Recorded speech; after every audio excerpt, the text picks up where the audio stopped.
In a world that constantly tells you to go out, to explore more, to be everywhere, all the time, there are people who feel more at peace at home than anywhere else. Not because they have nothing to do, but because home feels right. While others chase plans, events, and crowded places, they find comfort in familiar walls, in silence, in routine, in their own space. And if you're someone like this, you've probably heard it before. Why don't you go out more? Don't you get bored? You're missing out. But what if staying at home isn't about missing out? What if it's about something deeper? Because for some people, home is not just a place, it's a feeling, a sense of control, a space where the mind can finally slow down. And once you understand the psychology behind it, you start to realize there's nothing random about it. And the interesting part is, psychology doesn't see this as a flaw. It sees it as a different way of being. So in this video, we'll explore the psychology of people who prefer staying at home. Not the kind that comes from fear, but the kind that comes from understanding themselves on a deeper level. For many people who love staying at home, the outside world can feel overwhelming, not necessarily in an obvious way, but in a subtle, constant way. Noise, conversations, expectations, unpredictability, even simple interactions require energy. Small talk, social cues, reading people, responding appropriately, it all adds up. And while others may enjoy this stimulation, some people feel drained by it. So when they return home, something changes. The noise fades, the pressure disappears, and their mind finally relaxes. Home becomes a space where they don't have to perform, don't have to respond, don't have to think about how they're being perceived. They can just exist. Another reason some people prefer staying home is control. The outside world is unpredictable. Plans change. People act in ways you don't expect. Conversations feel forced. Small talk happens with people who don't really listen. And for someone who thinks deeply or feels strongly, that can be exhausting. At home, everything changes. The light can be adjusted. The noise can be controlled. The environment feels stable. And that sense of control is not just comfort, it's relief. For some, it is the only place where their mind finally slows down. They know where everything is. They know what to expect. They can control their environment. And for the brain, this sense of control is comforting. It reduces stress, it creates stability, and over time, that stability becomes something they rely on. Not because they fear the outside world, but because they value the calm they feel inside. Some people gain energy from being around others, but others recharge by being alone. This is not about being antisocial. It's about how their mind processes energy. Social interaction, even when enjoyable, can be mentally demanding.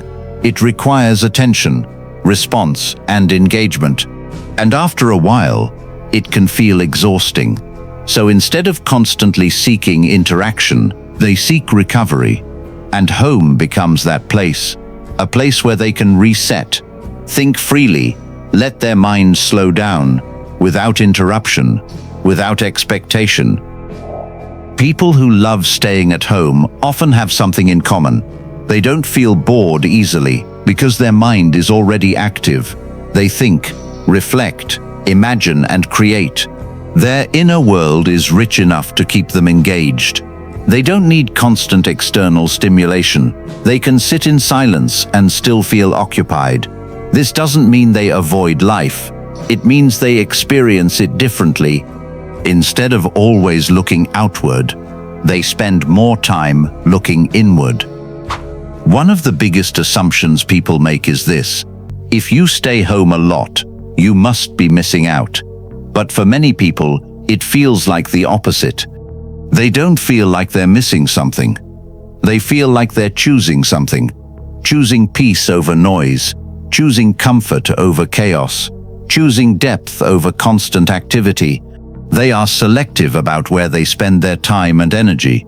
And that selectiveness is often misunderstood, because in a fast-paced world, slowing down can look like withdrawal, when in reality, it's intentional.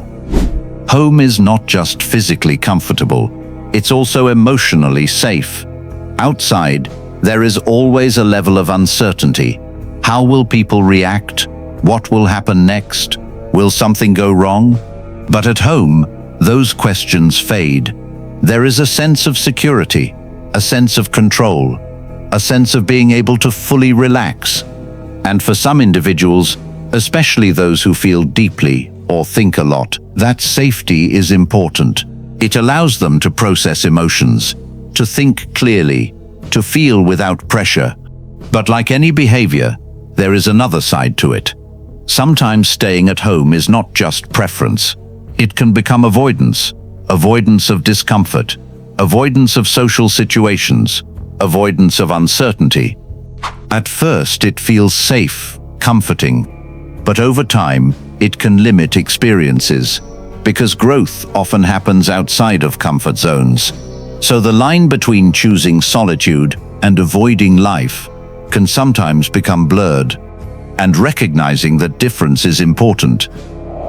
Humans are naturally social.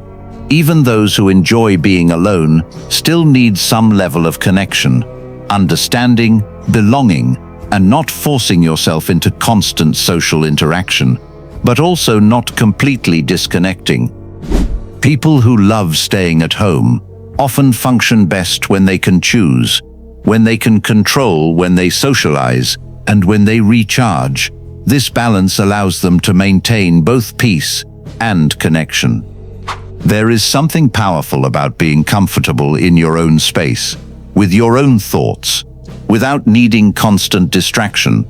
It shows a level of self-acceptance, a level of independence, because not everyone can sit with themselves in silence and feel okay. Many people need noise, distraction, activity, to avoid their own thoughts. But those who enjoy staying at home have learned to be with themselves, and that is not weakness, it's a form of strength. So what does it really mean when someone loves staying at home? It doesn't mean they're lazy, or antisocial, or missing out on life. It means they experience the world differently. They value calm, control, and peace. They find meaning not in constant movement, but in stillness. And maybe the truth is, in a world that never slows down, the ability to enjoy staying still is something rare, because sometimes the most meaningful experiences don't happen outside. They happen quietly, at home, within yourself, a place where nothing special is happening, but everything feels right. And sometimes, the people who love staying at home aren't just avoiding the world, they're protecting a version of themselves that had to grow up too fast. And if that feels familiar, watch this video next, because you might finally understand where it all started.